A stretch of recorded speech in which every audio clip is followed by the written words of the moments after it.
Cuando llegué a casa esa noche, después de largos días en otra ciudad, todavía estaba conmocionada por la muerte de mi padre, quien había partido tras una breve enfermedad.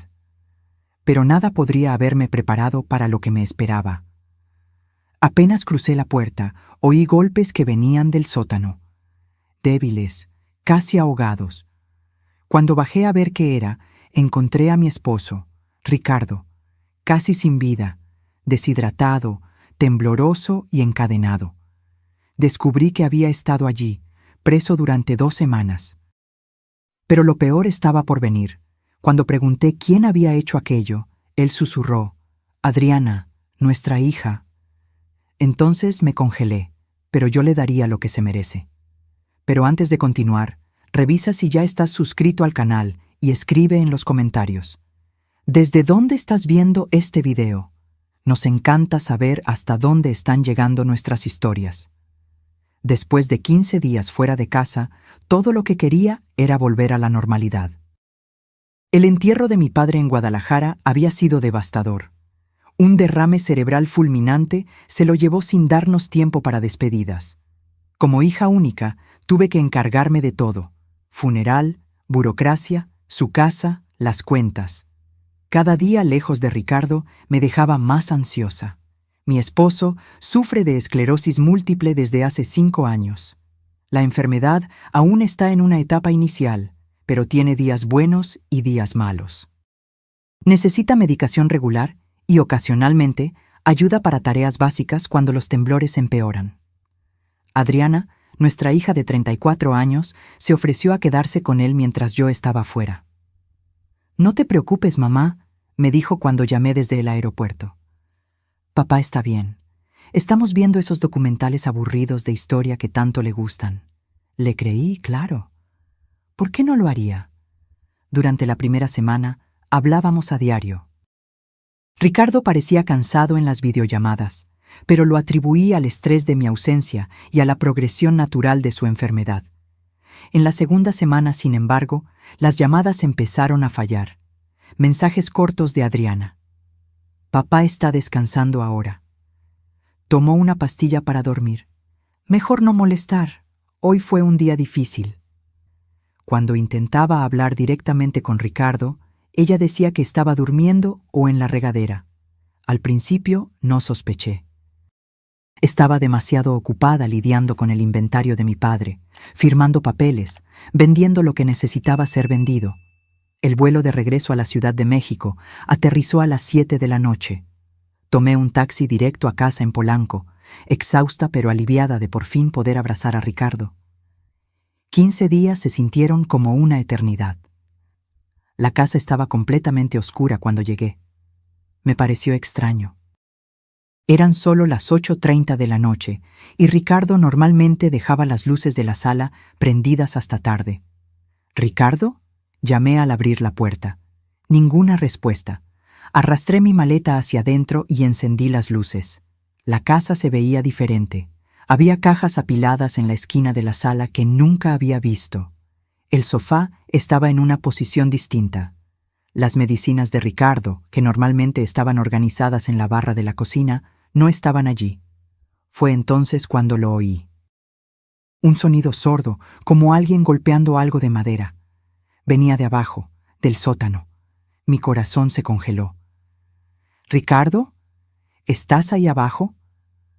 Más golpes, más frenéticos ahora, y un sonido que parecía un gemido. Corrí hacia la puerta del sótano. Estaba cerrada con llave, no solo cerrada, sino con un candado grande y resistente que jamás había visto. «Ricardo, ¿estás ahí?», grité, el pánico subiendo por mi garganta. Los golpes se hicieron más fuertes. Una voz débil gritó mi nombre. No lo pensé 2 veces. Corrí al garaje, tomé un mazo que Ricardo usaba para pequeñas reparaciones y volví.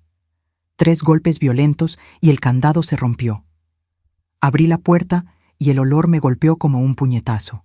Orina, sudor y algo indefinible, podrido. Encendí la luz del sótano y casi me desmayo con lo que vi. Ricardo estaba sentado en el suelo frío, apoyado en la pared opuesta. Su rostro estaba pálido, los labios agrietados y sangrando. la barba sin afeitar de 2 semanas. Estaba sucio, temblando, vestido solo con una camiseta y un pantalón de pijama rasgados y manchados. Carmen, su voz era solo un susurro ronco. Bajé las escaleras corriendo, tropezando con mis propios pies. Cuando lo alcancé, me di cuenta de lo flaco que estaba. Sus ojos estaban hundidos, febriles. ¿Quién te hizo esto? Cerró los ojos, lágrimas escurriendo por sus mejillas hundidas. Adriana, susurró, nuestra hija. Mi mente se rehusaba a procesar aquella información. Imposible. Debe haber un error. Ella nunca... Pero su estado no mentía. Había una cubeta en la esquina que usaba como baño, una cobija delgada en el suelo, una botella de agua vacía, y en la pared marcas de arañazos desesperados. Voy a llamar a una ambulancia, dije, mis manos temblando al tomar el celular. Vas a estar bien, mi amor. Ya estoy aquí. Mientras hablaba con el operador del 911, explicando la situación en palabras inconexas, no podía quitarme una pregunta que martillaba en mi cabeza. ¿Por qué? ¿Por qué nuestra hija le haría algo tan horrible a su propio padre? Los paramédicos llegaron en 15 minutos. Confirmaron lo que yo ya sospechaba. Ricardo estaba severamente deshidratado y desnutrido. Su temperatura corporal estaba demasiado baja. Necesitaba hospitalización inmediata. Señora, me llamó uno de los paramédicos mientras subían a Ricardo a la camilla. ¿Cuánto tiempo llevaba su esposo en esta situación? Yo no sé con certeza. Estuve fuera por 2 semanas. Mi padre falleció y... ¿2 semanas? El paramédico intercambió una mirada con su colega. Es un milagro que siga vivo. En la ambulancia, sostuve la mano de Ricardo, susurrándole promesas de que todo estaría bien, que yo lo cuidaría, que nunca más lo dejaría. Pero una rabia helada comenzaba a crecer dentro de mí. Una rabia dirigida a la persona que menos esperaba tener que odiar, mi propia hija. En el Hospital Ángeles, mientras Ricardo recibía suero y atención médica, comencé a buscar respuestas. Llamé a Adriana varias veces, pero no contestó. Le dejé mensajes cada vez más desesperados. Intenté llamar a su esposo, Gerardo, pero su celular también estaba apagado. Fue entonces cuando se acercó un policía. Alto, canoso, expresión severa. Señora Carmen Mendoza, soy el detective Juárez. Necesitamos hablar sobre lo que le ocurrió a su esposo. El detective Juárez me llevó a una sala reservada del hospital. Mientras Ricardo recibía los primeros cuidados, comencé a relatar todo lo que sabía, que no era mucho. Le expliqué sobre el viaje a Guadalajara, la muerte de mi padre, Adriana cuidando a Ricardo. ¿Y usted no sospechó nada durante esas 2 semanas? Preguntó Juárez, anotando detalles en su libreta. No.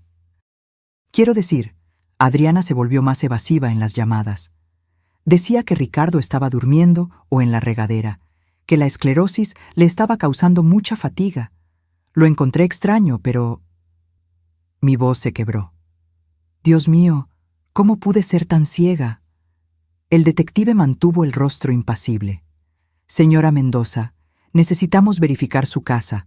Hay pruebas que debemos recolectar en el lugar. Acepté de inmediato.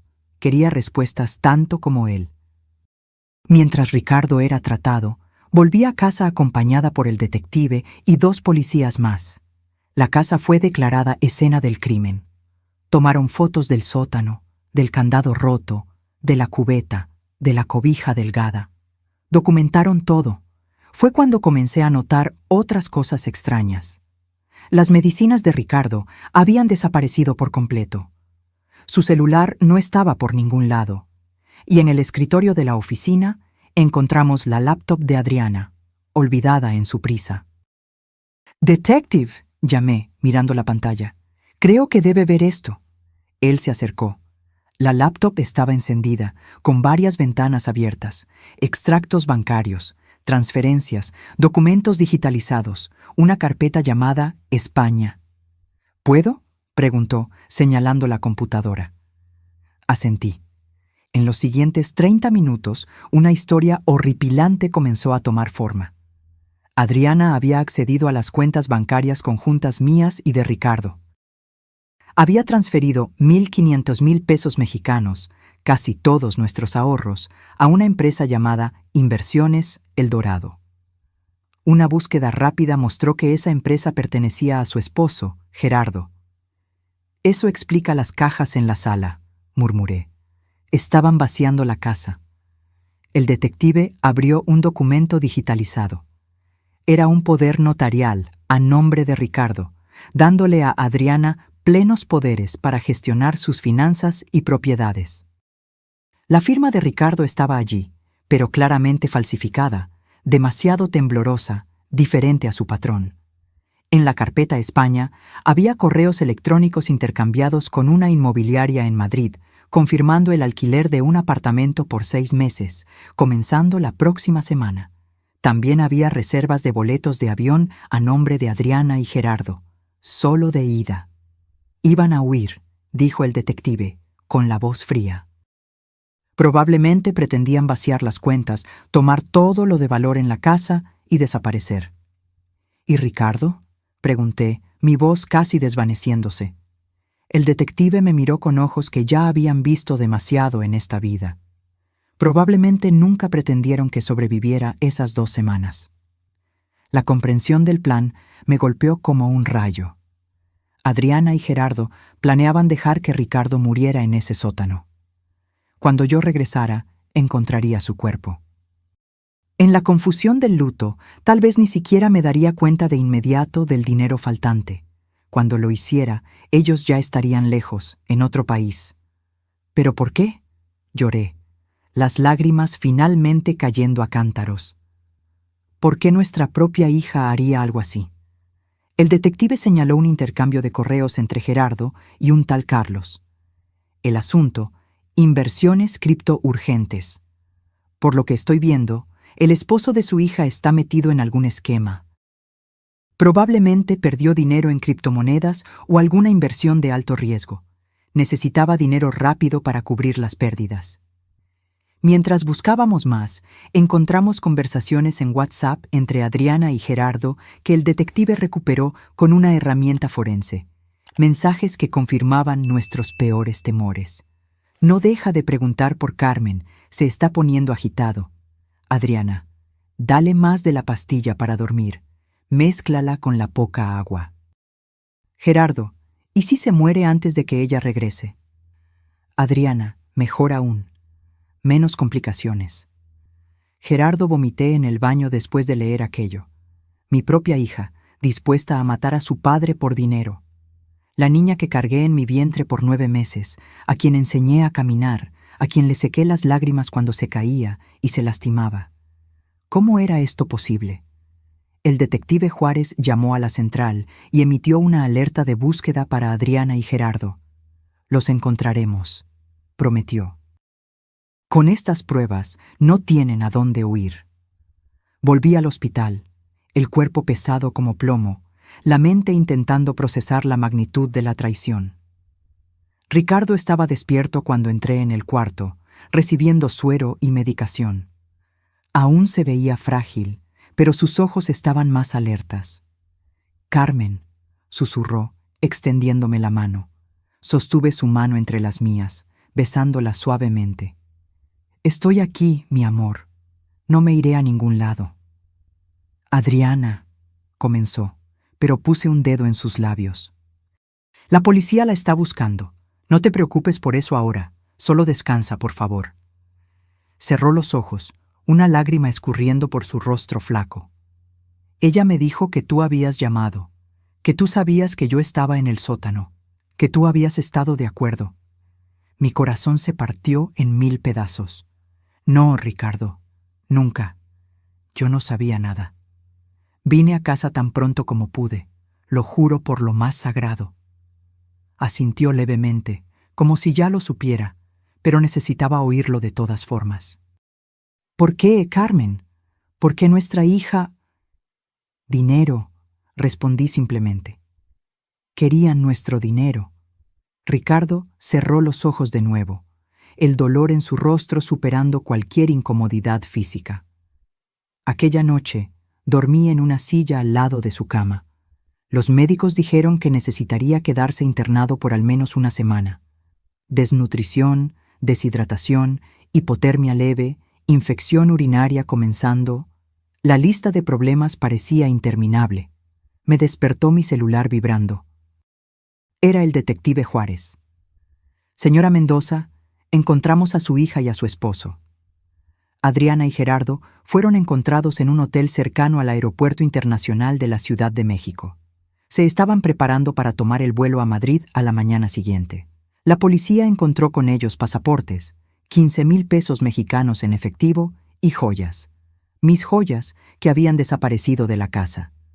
El detective Juárez me preguntó si quería confrontarlos en la comandancia. Una parte de mí quería gritar que no, que jamás quería volver a ver el rostro de mi hija. Pero otra parte, más fuerte, necesitaba mirarla a los ojos y entender. Sí, respondí. Necesito verla.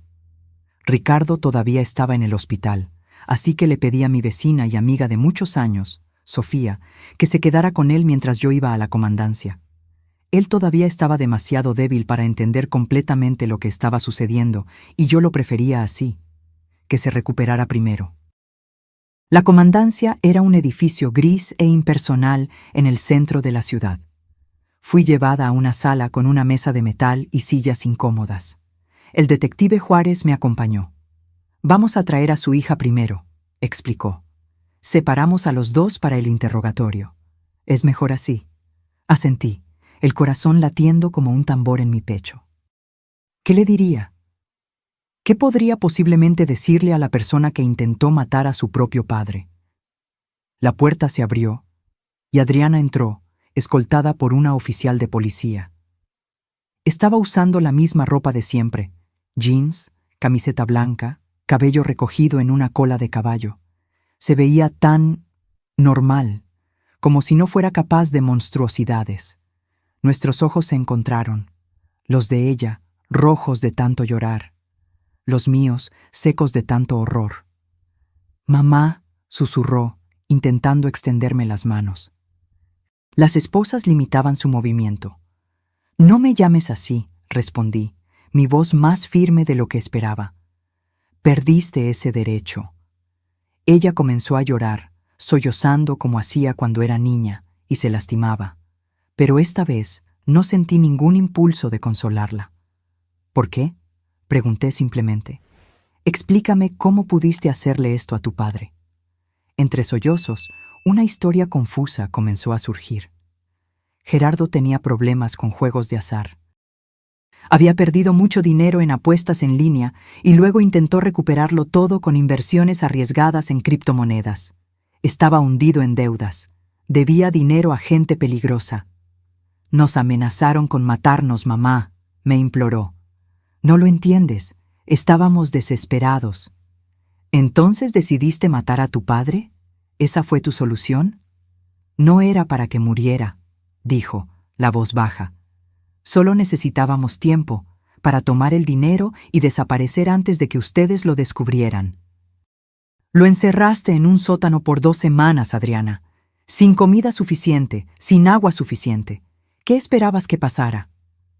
Gerardo dijo que aguantaría, que dejamos agua y comida suficientes. «Mentira», golpeé la mesa, haciéndola saltar. «Tu padre estaba casi muerto cuando lo encontré.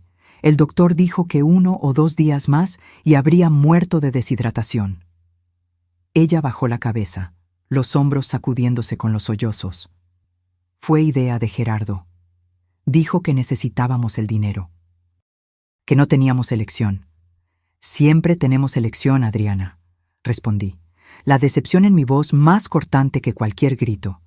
«Pudiste haber pedido ayuda, pudiste habernos contado sobre las deudas. Podríamos haber encontrado una solución juntos. Pero elegiste esto». «Lo siento mucho», susurró. «De verdad lo siento». «Sientes mucho que te hayan atrapado», corregí. «Si yo no hubiera regresado antes de Guadalajara, tu padre estaría muerto ahora, y ustedes estarían rumbo a España con nuestro dinero». Ella no respondió. solo siguió llorando silenciosamente.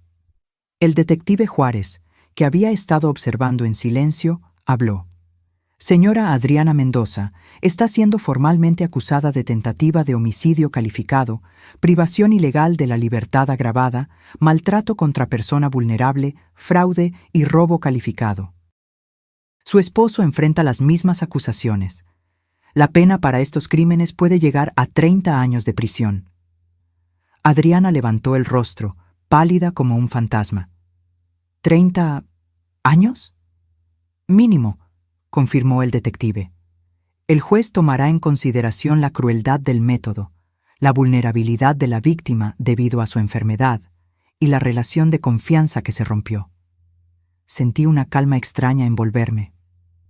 Voy a testificar en tu contra, Adriana. Le contaré al juez exactamente cómo encontré a tu padre.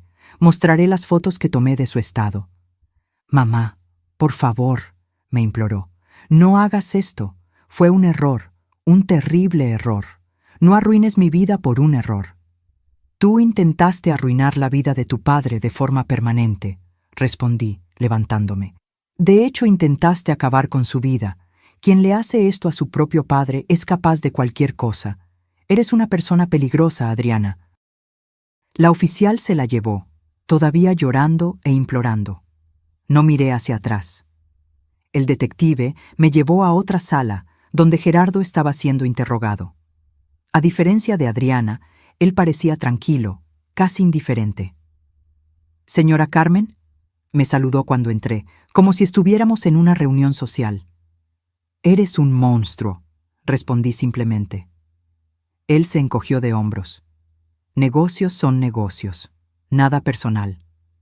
Intentar matar a mi esposo es muy personal para mí». Gerardo sonrió, una sonrisa fría que no llegaba a los ojos. Su hija inventó ese plan, ¿sabía? Ella sugirió encerrar a Ricardo en el sótano. Dijo que con la esclerosis múltiple, él no tendría fuerza para escapar. Mi sangre se heló. ¿Era mentira? ¿O Adriana era realmente la mente detrás de todo? Miré al detective, que negó con la cabeza levemente, como diciendo, no le crea. Ustedes dos son igualmente culpables a mis ojos, respondí finalmente. Y van a pagar por esto. Cada día de esas 2 semanas les costará años de sus vidas. Salí de la sala sintiéndome exhausta, como si hubiera envejecido décadas en pocas horas. El detective me acompañó hasta la salida. «Señora Mendoza, encontramos el dinero que transfirieron», me informó. «Está en una cuenta de la empresa de su yerno. Logramos congelar la cuenta a tiempo. Eventualmente, después del proceso, deberían recuperar gran parte». Era un pequeño consuelo, pero mejor que nada. Le agradecí y me dirigí al hospital para quedarme con Ricardo. Los días siguientes fueron un torbellino de actividades. Ricardo permaneció internado, recuperándose lentamente. Los médicos estaban preocupados por el impacto del confinamiento y la desnutrición en su esclerosis múltiple. El estrés extremo podría acelerar la progresión de la enfermedad. Mientras tanto, el proceso criminal contra Adriana y Gerardo seguía su curso. Permanecieron en prisión preventiva, considerados peligrosos y con riesgo de fuga. Un abogado se puso en contacto conmigo, ofreciendo sus servicios para representar a Ricardo como víctima en el proceso. Acepté de inmediato. Quería que pagaran por lo que hicieron. La audiencia de control de detención ocurrió 3 días después del arresto. Estuve presente, sentada al fondo de la sala, observando. Adriana parecía haber envejecido años. Sus ojos estaban hundidos, el cabello despeinado. Gerardo, al contrario, mantenía la postura arrogante, como si nada de aquello fuera realmente importante. El juez negó la fianza para ambos. Las pruebas eran demasiado contundentes, el crimen demasiado atroz. Permanecerían presos hasta el juicio. Mientras salía del tribunal, una reportera me abordó con un micrófono. «Señora Mendoza, ¿cómo se siente sabiendo que su propia hija intentó matar a su esposo?» Me detuve, mirando a la cámara por un momento.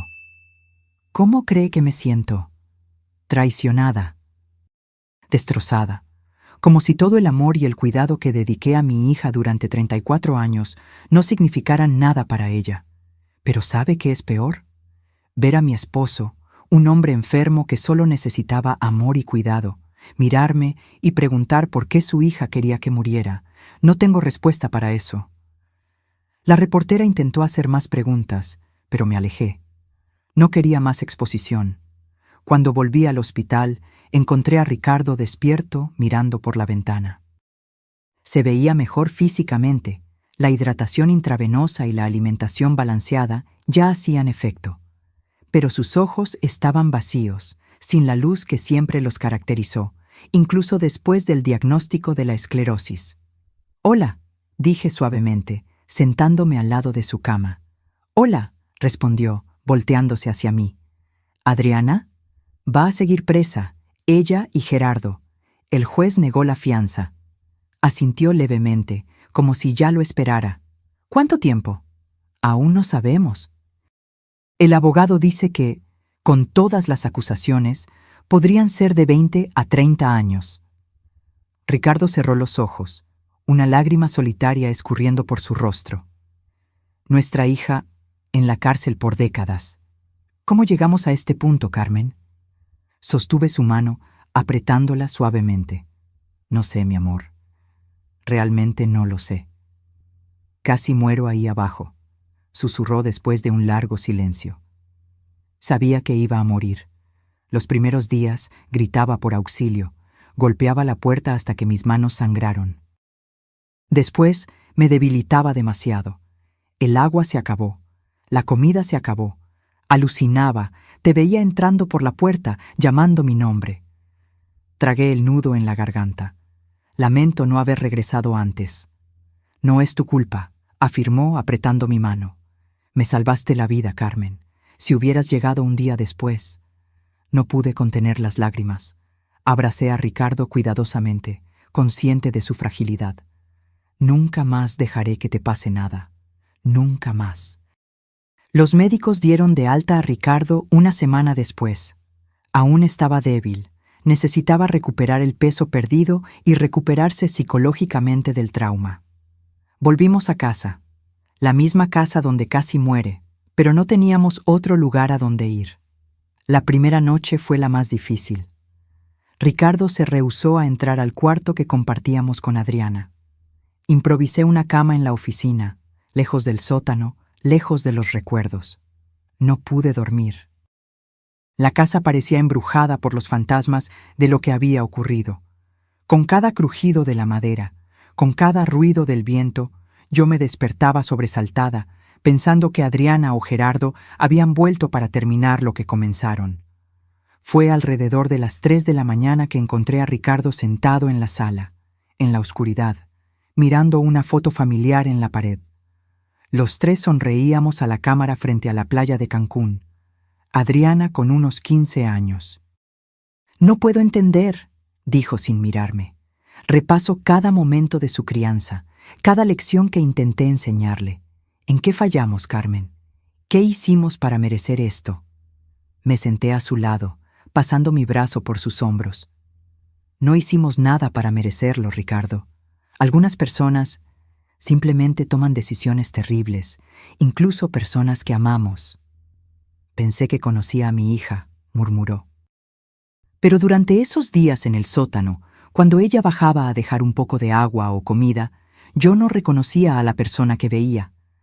Sus ojos estaban vacíos, como si yo fuera solo un obstáculo a ser removido. El abogado nos visitó al día siguiente. El licenciado Manuel Altamirano, especialista en crímenes contra personas vulnerables.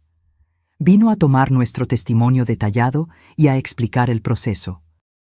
«Señor Ricardo, señora Carmen», comenzó sentado en nuestra sala, «quiero ser franco con ustedes. Este caso es extremadamente grave. Las pruebas contra Adriana y Gerardo son irrefutables. Además de las acusaciones iniciales, la policía descubrió que planeaban esto desde hace meses». «¿Meses?», repetí incrédula. «Sí. Encontraron búsquedas en la computadora de Adriana sobre cuánto tiempo sobrevive una persona con esclerosis múltiple sin agua y cómo falsificar firmas convincentes. Esto demuestra premeditación de larga data. Ricardo se estremeció a mi lado. Entonces ella planeó matarme por mucho tiempo. Desafortunadamente sí, confirmó el abogado. Y hay más.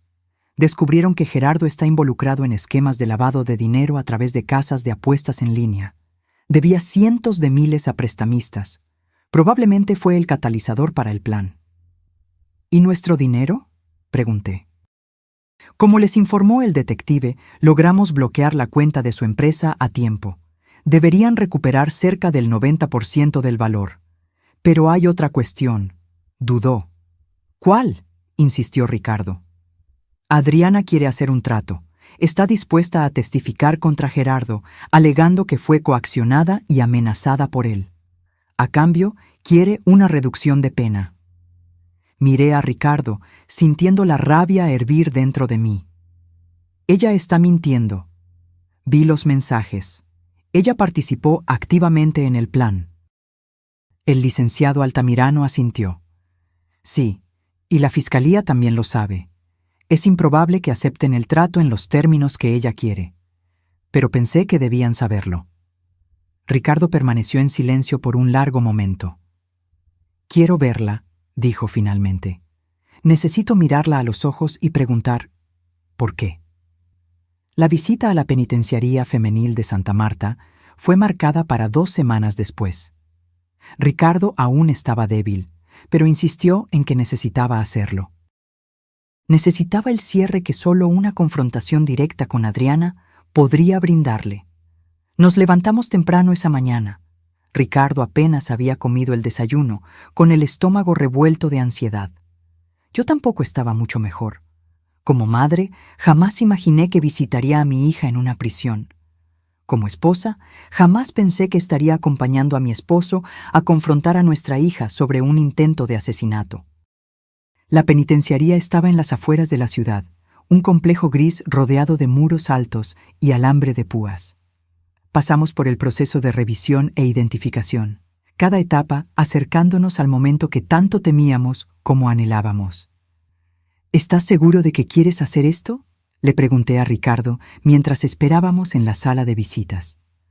Asintió, sus manos temblando levemente.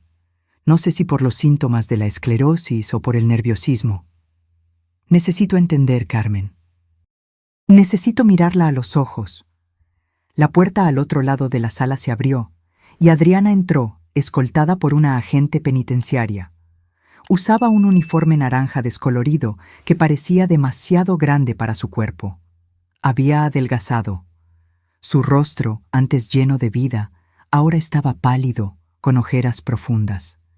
Sus ojos encontraron los nuestros y se detuvo por un instante, como si hubiera recibido un shock.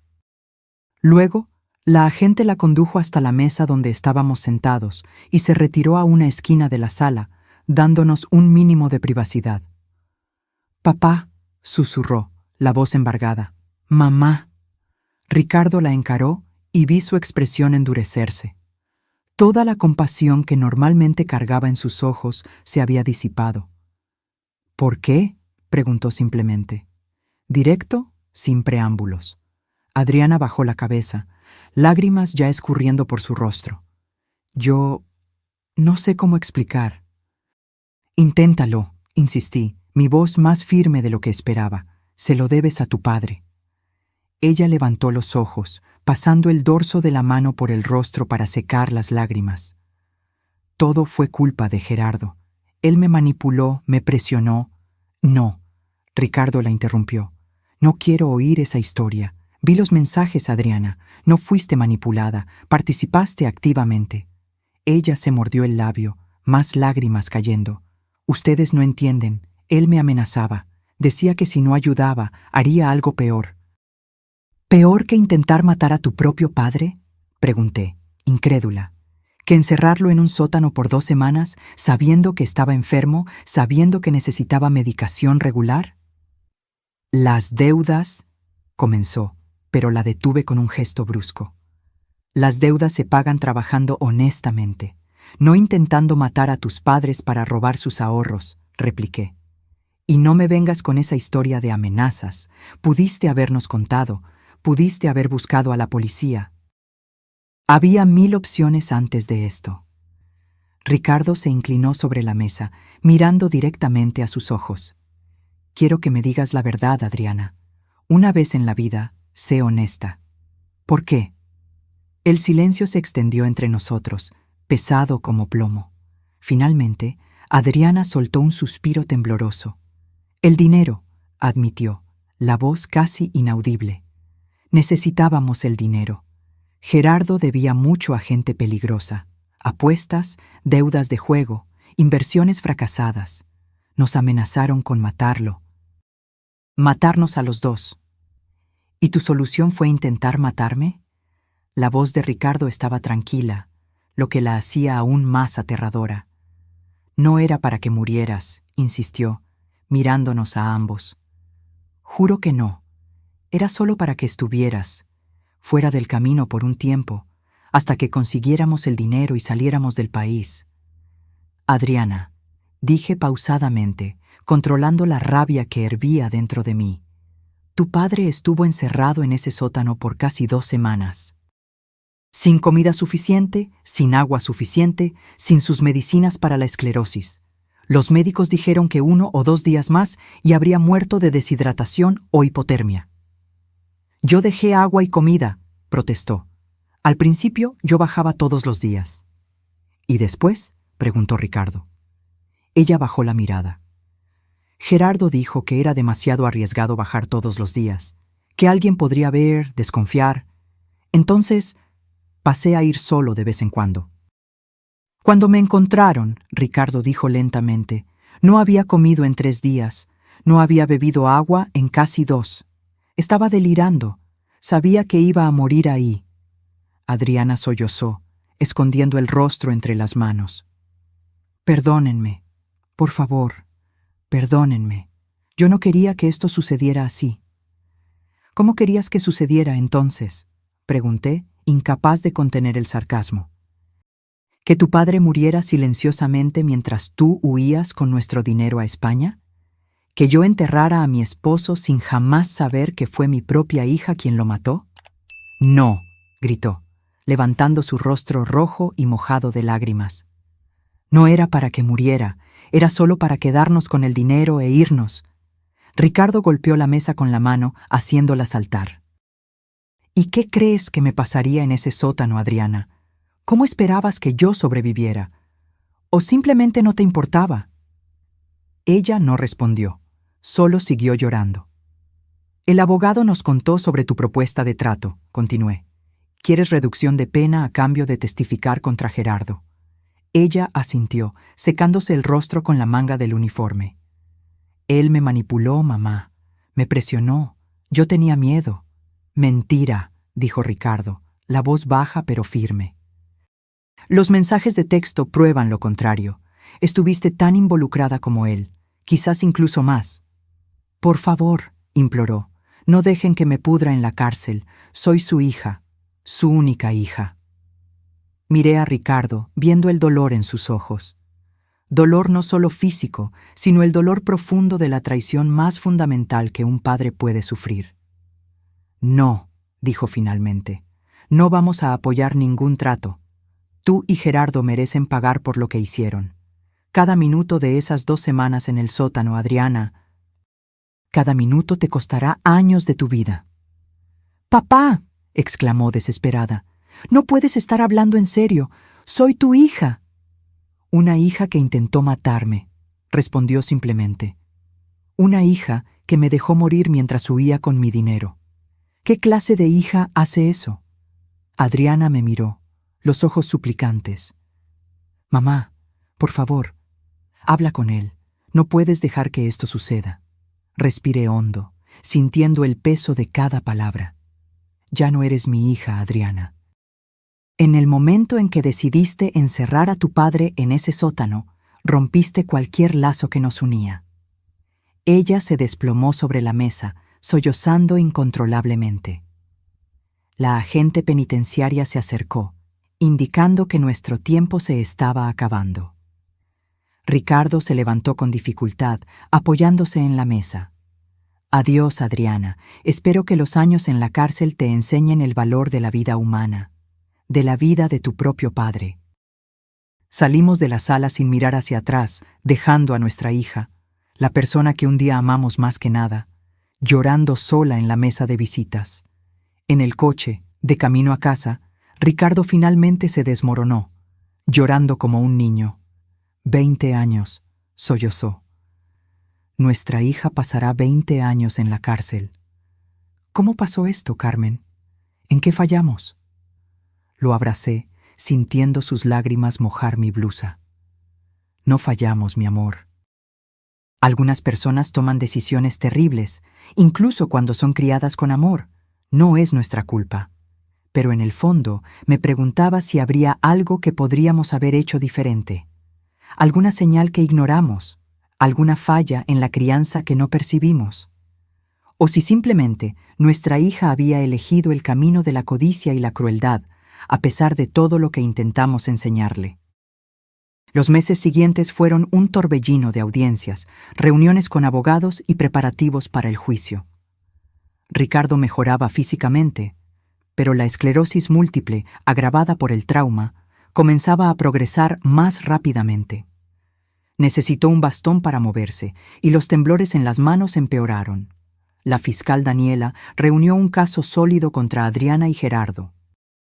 Las pruebas eran abrumadoras: los mensajes de texto, los documentos falsificados, las transferencias bancarias, las búsquedas en la computadora de Adriana, el estado del sótano, los testimonios médicos sobre la condición de Ricardo cuando fue rescatado. El juicio fue marcado para marzo del año siguiente, casi 6 meses después del crimen. Durante ese periodo, recibimos llamadas constantes de Adriana desde la prisión. Al principio, contestábamos, oyendo sus sollozos y súplicas de perdón. Con el tiempo, dejamos de contestar. La herida era demasiado profunda, la traición demasiado completa. Gerardo, por otro lado, nunca intentó contactarnos. Supimos a través del abogado que él había hecho su propia propuesta de trato a la fiscalía. Testificaría contra Adriana a cambio de reducción de pena, alegando que ella era la mente detrás del plan. Se están volviendo el uno contra el otro, comentó el licenciado Altamirano durante una de nuestras reuniones. Es común en casos como este. Cada uno intentando salvar su propio pellejo. ¿Y la fiscalía?, pregunté. ¿Aceptará alguno de los tratos? Improbable. Las pruebas muestran que ambos participaron activamente en la planificación y ejecución. La fiscal Daniela está determinada a conseguir la pena máxima para los dos. El día del juicio finalmente llegó. El tribunal estaba lleno. El caso había generado interés nacional. La historia de la hija que intentó matar a su padre enfermo para robar su herencia capturó la imaginación mórbida del público. Nos sentamos en la primera fila, detrás de la mesa de la fiscalía. Ricardo estaba pálido, las manos temblando más de lo normal. Tomó un calmante antes de salir de casa, pero aún así, la ansiedad era palpable. Adriana y Gerardo fueron traídos por separado. Ya no estaban juntos. El abogado nos informó que Gerardo había solicitado el divorcio mientras estaban presos. Cada uno con su abogado se sentaron en lados opuestos de la sala, evitando mirarse el uno al otro. La jueza Jimena Sandoval, una mujer de mediana edad con expresión severa, abrió la sesión. La fiscal Daniela hizo su declaración inicial, detallando el crimen en términos claros e impactantes. Señora jueza, este caso representa una de las formas más atroces de traición familiar. Los acusados no solo planearon robar los ahorros de toda una vida del matrimonio Mendoza, sino que deliberadamente encerraron al señor Ricardo, quien sufre de esclerosis múltiple, en un sótano oscuro e insalubre por casi 2 semanas, con la intención de que no sobreviviera hasta el regreso de su esposa. Mientras ella hablaba, vi a Adriana llorando silenciosamente. Gerardo permanecía impasible, casi aburrido. Las pruebas demostrarán, sin sombra de duda, que este plan fue meticulosamente elaborado por los 2 acusados, con clara premeditación, explotando la vulnerabilidad de la víctima debido a su enfermedad y aprovechándose de la ausencia de la señora Carmen, quien estaba cuidando a su padre fallecido en otra ciudad. Los abogados de la defensa hicieron sus propias declaraciones. El de Adriana intentó pintarla como víctima de manipulación y abuso psicológico por parte de Gerardo. El de Gerardo argumentó que él no tenía conocimiento de la gravedad de la situación de Ricardo en el sótano, creyendo que Adriana estaría cuidándolo adecuadamente. Los testigos comenzaron a ser escuchados. El primero fue el detective Juárez, que detalló la investigación y las pruebas encontradas. Después, los paramédicos que atendieron a Ricardo, describiendo su estado de salud cuando lo encontraron. La víctima presentaba signos severos de deshidratación, desnutrición, hipotermia leve y el inicio de una infección urinaria, testificó uno de los paramédicos. En nuestra evaluación, sin intervención médica inmediata, el paciente no sobreviviría más de 24 a 48 horas. El doctor Rubén del hospital que atendió a Ricardo también testificó, confirmando el diagnóstico y añadiendo que el trauma físico y psicológico había acelerado significativamente la progresión de la esclerosis múltiple. El estrés extremo y prolongado, combinado con la desnutrición y deshidratación, causó daños neurológicos adicionales, explicó el doctor Rubén. El señor Ricardo probablemente tendrá una progresión más rápida de la enfermedad como resultado directo de lo que sufrió. Cada testimonio parecía hundir más a Adriana y Gerardo. Las evidencias eran irrefutables, detallando no solo el crimen, sino la crueldad y la indiferencia con que fue ejecutado. En el segundo día fue mi turno de testificar. Subí al estrado con el corazón pesado, consciente de que mi testimonio ayudaría a condenar a mi propia hija. Señora Mendoza, comenzó la fiscal Daniela, por favor, describa al tribunal lo que encontró cuando regresó a casa después de su viaje a Guadalajara. Con voz firme, relaté cada detalle de aquella noche terrible. Cómo la casa estaba oscura, cómo oí los sonidos débiles que venían del sótano, cómo encontré el candado en la puerta, cómo rompí la cerradura y encontré a Ricardo, casi muerto, en el suelo frío. Estaba irreconocible, dije, las lágrimas finalmente venciendo mi determinación de permanecer fuerte. Flaco, sucio, deshidratado. Sus labios estaban agrietados y sangrando, sus ojos hundidos. Apenas podía decir mi nombre. Miré directamente a Adriana mientras hablaba. Ella lloraba silenciosamente, el rostro contorsionado en una máscara de dolor, remordimiento verdadero o solo miedo a las consecuencias. Yo ya no lo sabía. La fiscal mostró fotos del sótano y de Ricardo en el hospital. Las imágenes eran impactantes, provocando murmullos en la sala del tribunal. ¿Y qué descubrió sobre la participación de su hija?, continuó la fiscal. Encontramos su laptop en casa, con todas las pruebas, las transferencias bancarias, los documentos falsificados, los mensajes con Gerardo planeando el crimen, los boletos de solo ida para España, las búsquedas sobre cuánto tiempo sobreviviría una persona con esclerosis múltiple, sin agua y comida. May, en el contrainterrogatorio, el abogado de Adriana intentó hacerme admitir que ella pudo haber actuado bajo coacción, que quizás había señales de abuso en su relación con Gerardo que yo habría ignorado. Señora Mendoza, ¿notó algún cambio en el comportamiento de su hija en los meses anteriores al incidente?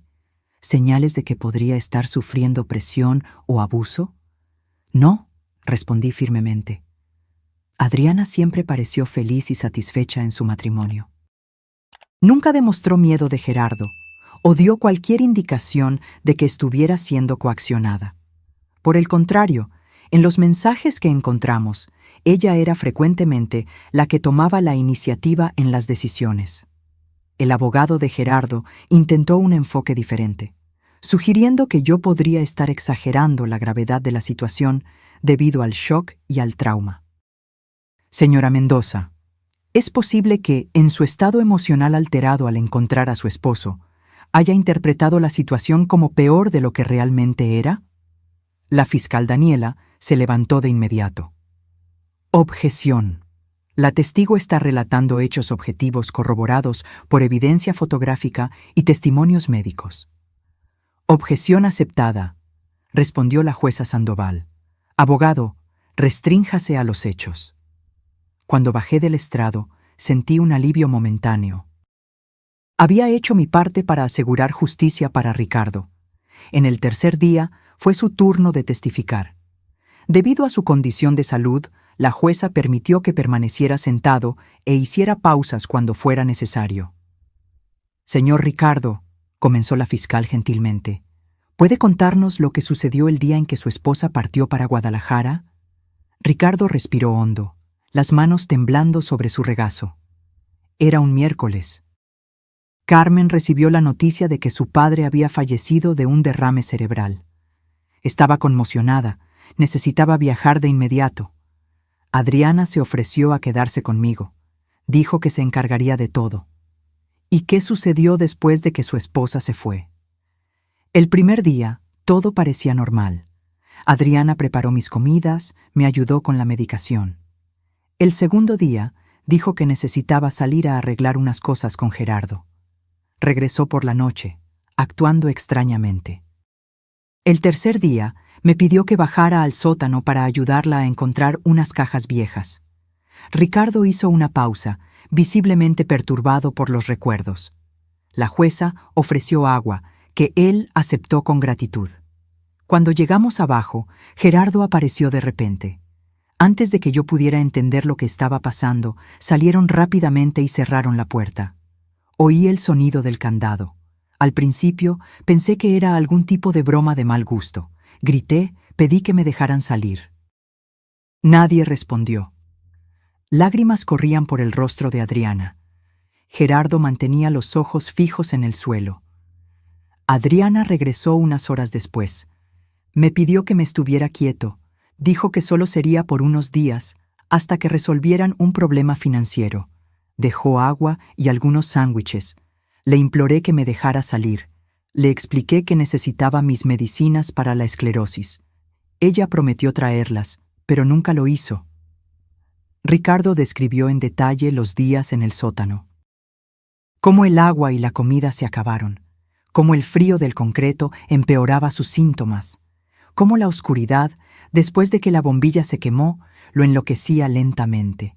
Cómo intentó gritar por auxilio, golpear la puerta, hasta que sus fuerzas se agotaron. En los últimos días, yo sabía que iba a morir ahí, concluyó, la voz casi un susurro. Comencé a alucinar. Veía a Carmen, veía a mis padres ya fallecidos. Oraba para que el final fuera rápido. Cuando la puerta finalmente se abrió y vi a Carmen, de verdad, pensé que era otra alucinación. El tribunal entero estaba en silencio. Muchos espectadores e incluso algunos jurados llorando abiertamente. En el contrainterrogatorio, los abogados de la defensa intentaron suavizar el impacto de su testimonio, pero sin éxito. La historia de Ricardo era clara, coherente y devastadora. En el cuarto día del juicio, tanto Adriana como Gerardo subieron al estrado. Cada uno intentando minimizar su papel y maximizar el del otro. Adriana, llorando constantemente, alegó que había sido manipulada y amenazada por Gerardo, que temía por su vida si no cooperaba. Dijo que si yo no ayudaba, él haría algo peor con mi padre, que personas peligrosas con las que estaba involucrado podrían lastimar a toda la familia. Gerardo, por su parte, mantuvo una postura fría y calculadora, pintando a Adriana como la mente detrás de todo. Fue idea de ella encerrar al padre en el sótano. Dijo que con la esclerosis múltiple, él no tendría fuerza para escapar. Que era la manera más fácil de mantenerlo fuera del camino mientras conseguíamos el dinero. Los testigos finales fueron los especialistas financieros que rastrearon el dinero. Explicaron cómo Adriana y Gerardo habían transferido los ahorros de nuestra cuenta a la empresa fachada de Gerardo, cómo habían intentado disfrazar el robo a través de una serie de transacciones complejas y cómo planeaban llevar el dinero a España, donde tenían cuentas bancarias ya preparadas. Después de 6 días de juicio, toda la evidencia presentada, todos los testigos escuchados, llegó el momento de los alegatos finales. La fiscal Daniela fue impecable. Señoras y señores del jurado, los hechos de este caso son claros e incontestables.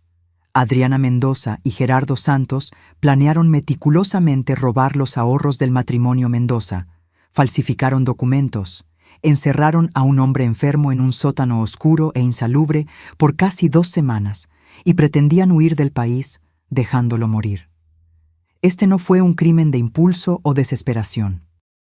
Fue un acto calculado de crueldad y codicia, perpetrado contra un hombre vulnerable por su propia hija, la persona que debería protegerlo y amarlo. Los abogados de la defensa hicieron lo mejor que pudieron con el caso imposible que tenían. Apelaron a las emociones, a las circunstancias atenuantes, a la ausencia de antecedentes penales. El jurado se retiró a deliberar al final del 6º día. No tardó mucho. A la mañana siguiente volvieron con el veredicto. En el caso del Estado contra Adriana Mendoza y Gerardo Santos, anunció el jurado presidente, nosotros, el jurado, encontramos a los acusados culpables de todos los cargos. Adriana se desplomó sobre la mesa de la defensa, sollozando incontrolablemente. Gerardo permaneció impasible. Solo un ligero temblor en la mandíbula delataba alguna emoción. La sentencia sería determinada la semana siguiente. Salimos del tribunal exhaustos, pero con un sentimiento de justicia parcialmente restaurada. Nada traería de vuelta las semanas de tormento de Ricardo, ni borraría el trauma de la traición, pero al menos los responsables enfrentarían las consecuencias. En la audiencia de sentencia, fuimos invitados a presentar declaraciones de impacto de la víctima. Ricardo, aún afectado por el desgaste del juicio, me pidió que leyera la suya. Su señoría, leí con voz firme, aunque mi corazón estaba roto. Hay algunas cosas que un padre nunca espera vivir. Enterrar a un hijo es una de ellas. Testificar contra un hijo es otra.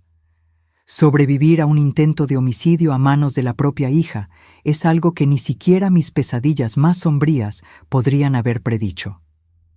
El tribunal estaba en completo silencio mientras yo continuaba. La esclerosis múltiple ya me había robado parte de mi independencia. Lo que Adriana y Gerardo me hicieron me robó algo mucho más precioso: mi confianza en la humanidad, mi fe en la bondad inherente de las personas, mi certeza de que el amor familiar es incondicional. Cada día en el sótano, cada hora en la oscuridad, cada minuto sintiendo mi cuerpo fallar mientras la sed y el hambre me consumían, venía acompañado por el conocimiento de que mi propia hija me había puesto allí.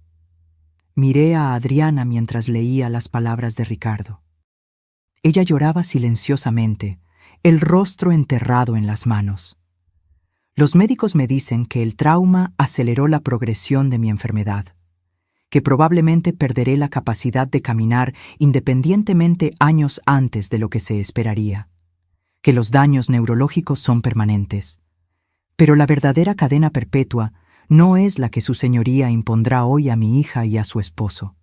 Es la que ellos me impusieron: vivir con la conciencia de que crié a alguien capaz de tal crueldad. Este es un dolor que ninguna medicina puede aliviar, ninguna terapia puede curar. Terminé la declaración y volví a mi lugar al lado de Ricardo, que lloraba silenciosamente. Sostuve su mano, sintiendo sus dedos temblar entre los míos. La jueza Sandoval escuchó entonces las declaraciones de los acusados. Adriana imploró clemencia, alegando arrepentimiento profundo. Gerardo, sorprendentemente, admitió culpa total, contradiciendo su postura durante todo el juicio. «Me perdí en la codicia», dijo él, la voz quebrándose por primera vez. «Arrastré a Adriana conmigo. La culpa es mía». ¿Un intento de última hora para protegerla? ¿O remordimiento genuino?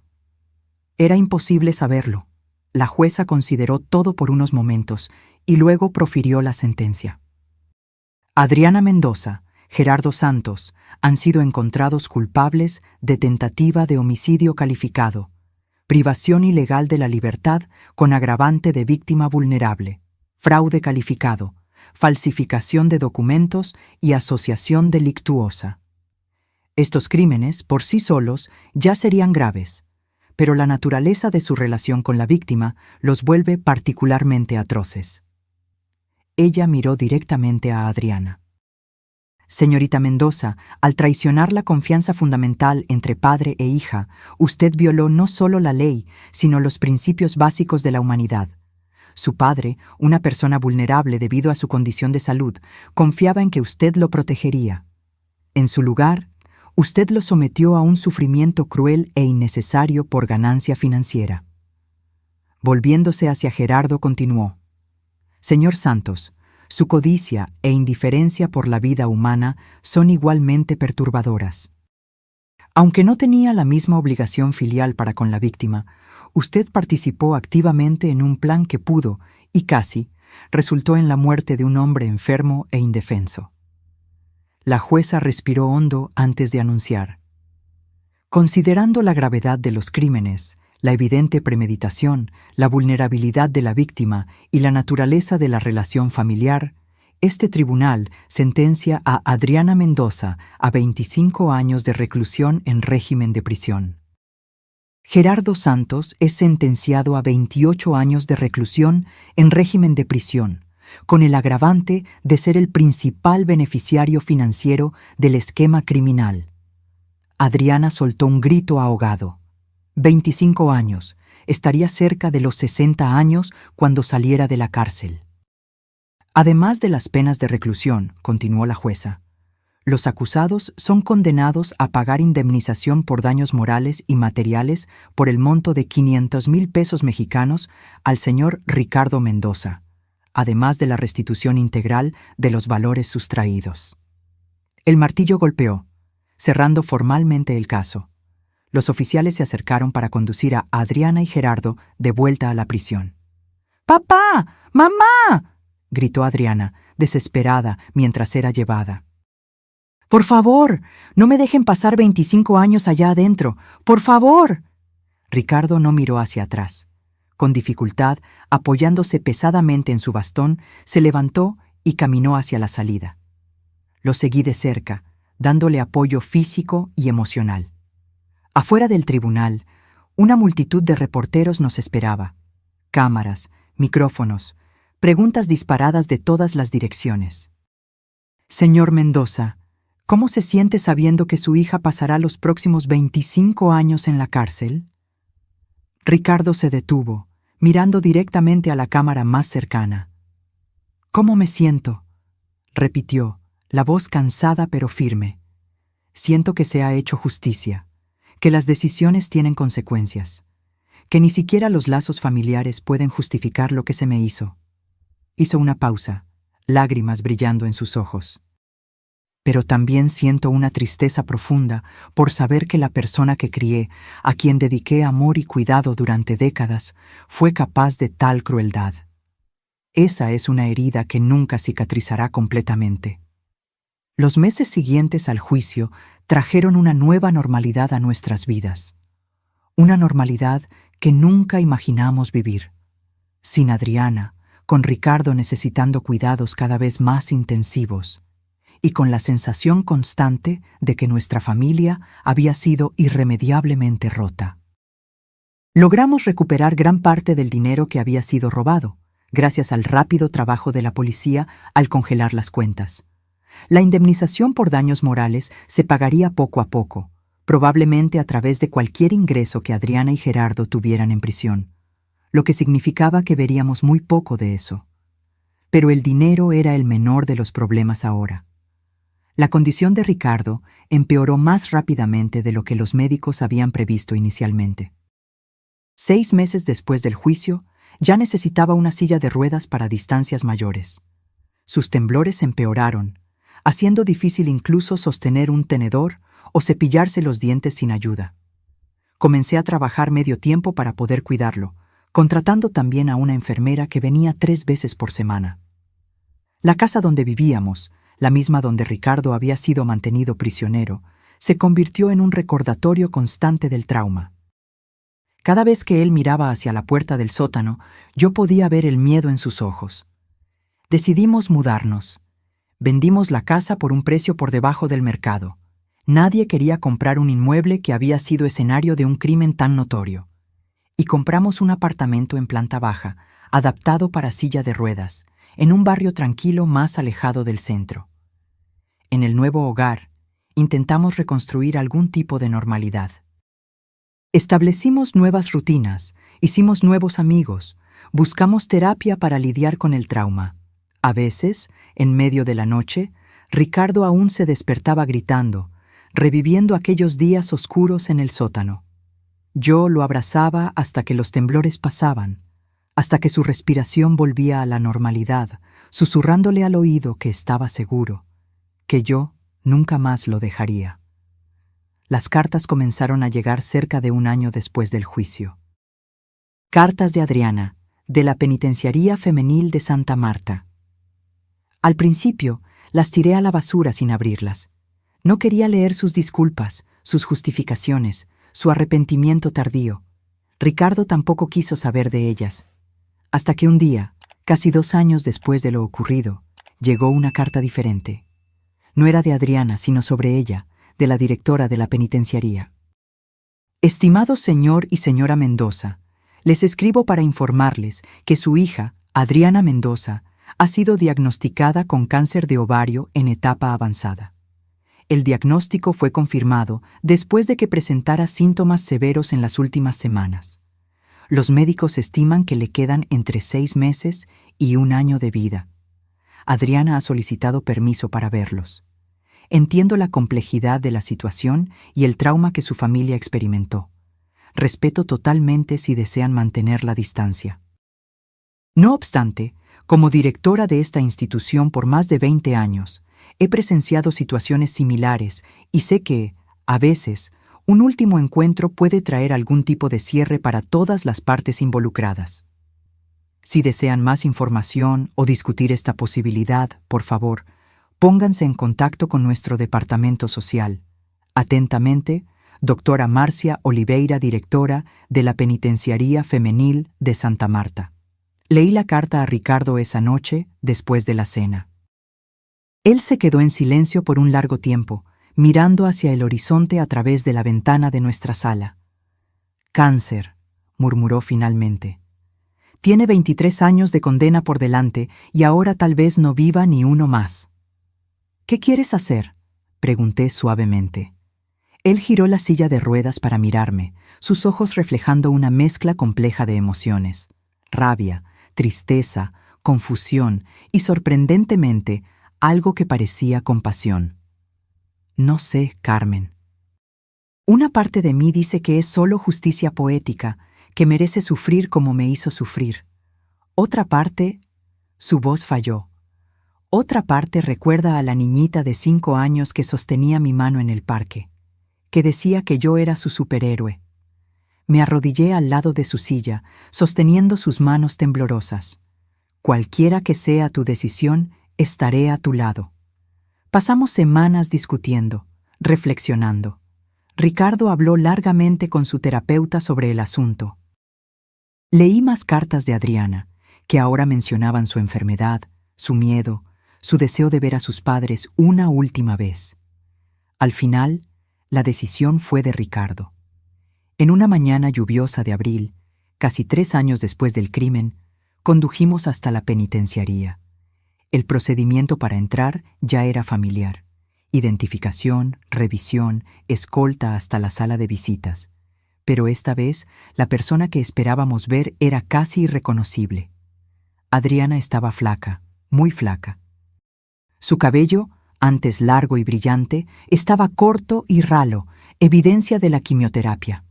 Su piel tenía un tono amarillento, los ojos hundidos en ojeras profundas. Parecía haber envejecido décadas en solo 3 años.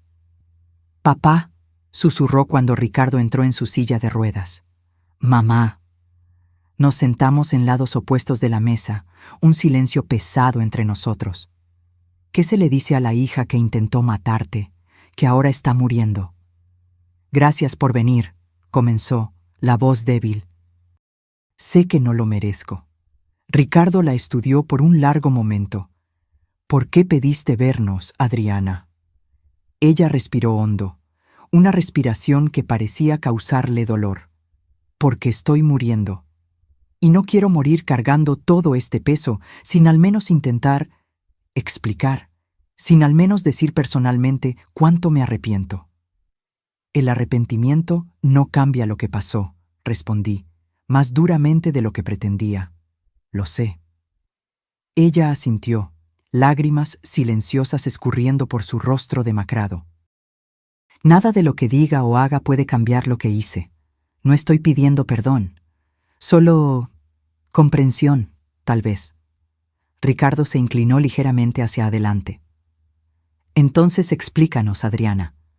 Ayúdanos a entender cómo nuestra hija se convirtió en alguien capaz de hacer lo que hiciste. Ella se secó las lágrimas con la manga del uniforme penitenciario, ahora demasiado ancho para su cuerpo que se consumía. Comenzó con pequeñas mentiras, dijo. Gerardo perdiendo dinero en apuestas.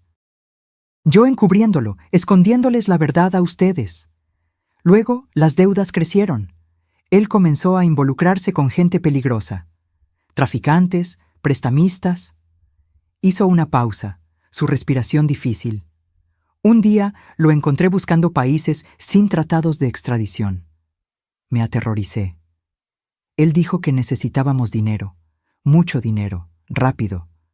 Sugirió robar un banco, secuestrar a alguien para pedir rescate. Ideas locas, desesperadas. Miró directamente a Ricardo, sus ojos rojos fijos en los de él. Fue entonces cuando pensé en ustedes, en el dinero de los ahorros, en la casa liquidada. Era una cantidad que podría resolver los problemas de Gerardo. Comencé a imaginar cómo conseguir acceso. La idea del sótano surgió cuando supe que mamá tendría que viajar para cuidar al abuelo. Bajó la cabeza, avergonzada. Al principio era solo para que estuvieras fuera del camino por unos días, papá, para que tuviéramos tiempo de transferir el dinero y salir del país. No era para que sufrieras tanto, no era para que te quedaras sin agua, sin comida.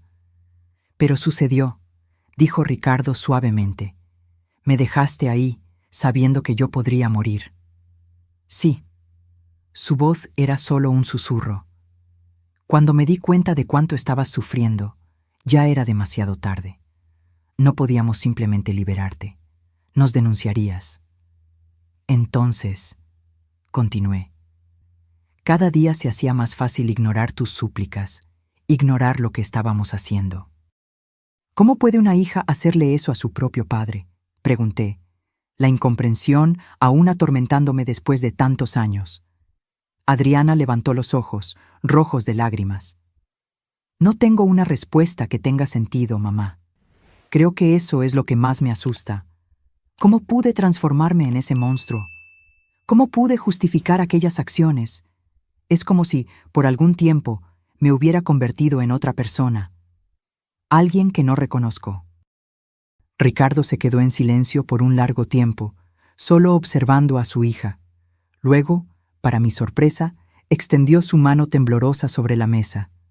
Adriana la miró, choqueada, antes de colocar hesitantemente su propia mano, fría y flaca, sobre la de él. Tengo una pregunta, dijo, y quiero que me la respondas con total honestidad. Ella asintió, nerviosa. Si pudieras volver en el tiempo, ¿aún harías lo mismo? La pregunta flotó en el aire por varios segundos. Adriana cerró los ojos, lágrimas corriendo libremente. No, respondió con convicción.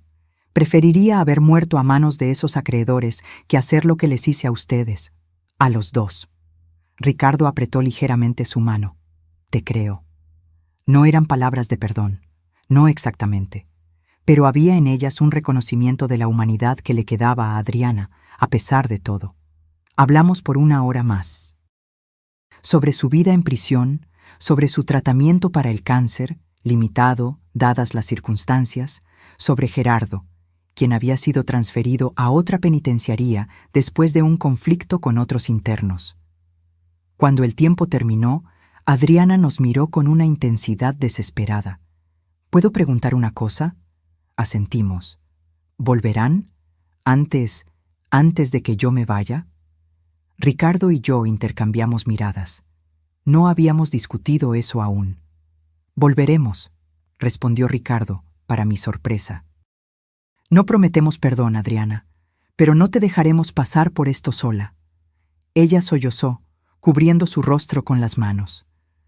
Gracias, no lo merezco, pero gracias. A la salida de la penitenciaría, sentados en el coche, le pregunté a Ricardo por qué había prometido volver. Porque, respondió lentamente, a pesar de todo, ella sigue siendo nuestra hija, y porque cargo suficiente rabia y rencor para una vida. No quiero cargar también el peso de haberla abandonado en sus últimos momentos.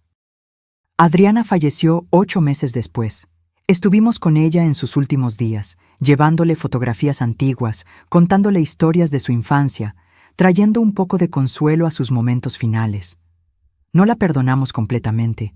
Algunas heridas son demasiado profundas para sanar totalmente.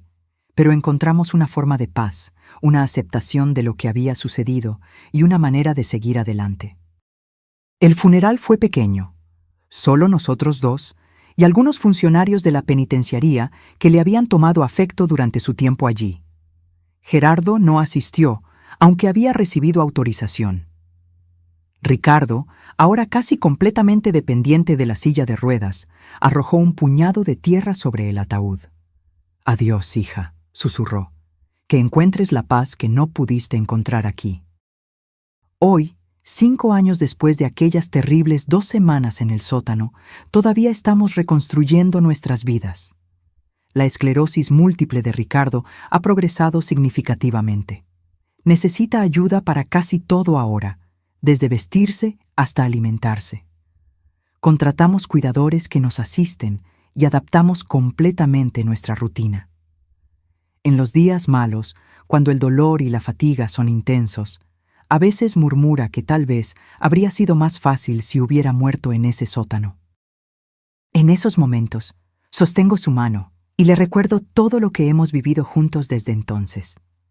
Los pequeños placeres que aún podemos disfrutar. El amanecer que observamos desde el balcón. Los libros que le leo todas las noches. El amor que, a pesar de todo, aún nos sostiene.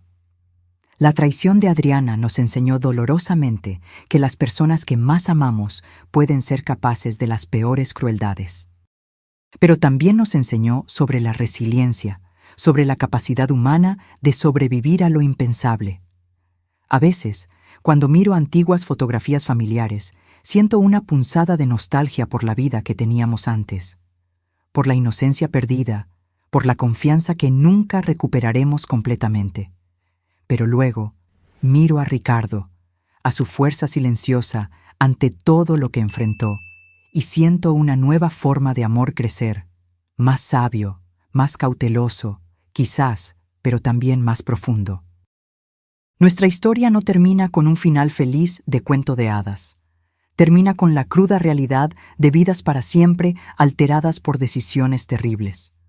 Pero también termina con la determinación de encontrar significado incluso en las peores circunstancias, de nunca permitir que la crueldad de otros defina quiénes somos, de amar, a pesar de todo, porque al final es solo eso lo que realmente importa. Hoy, cuando los amigos preguntan cómo logramos seguir adelante después de todo lo que pasamos, digo simplemente que aprendimos la diferencia entre justicia y venganza. Justicia fue ver a Adriana y Gerardo enfrentar las consecuencias de sus actos. Venganza habría sido permitir que el odio por ellos consumiera el resto de nuestras vidas. Elegimos la vida. Imperfecta, dolorosa a veces, pero nuestra. Y en esa elección encontramos nuestra propia forma de liberación. Ahora, si te gustó esta historia, haz clic en suscribirse y dime en los comentarios qué parte te dejó con la boca abierta. Y no olvides hacerte miembro para tener acceso a videos exclusivos que no subo aquí. Te espero allá.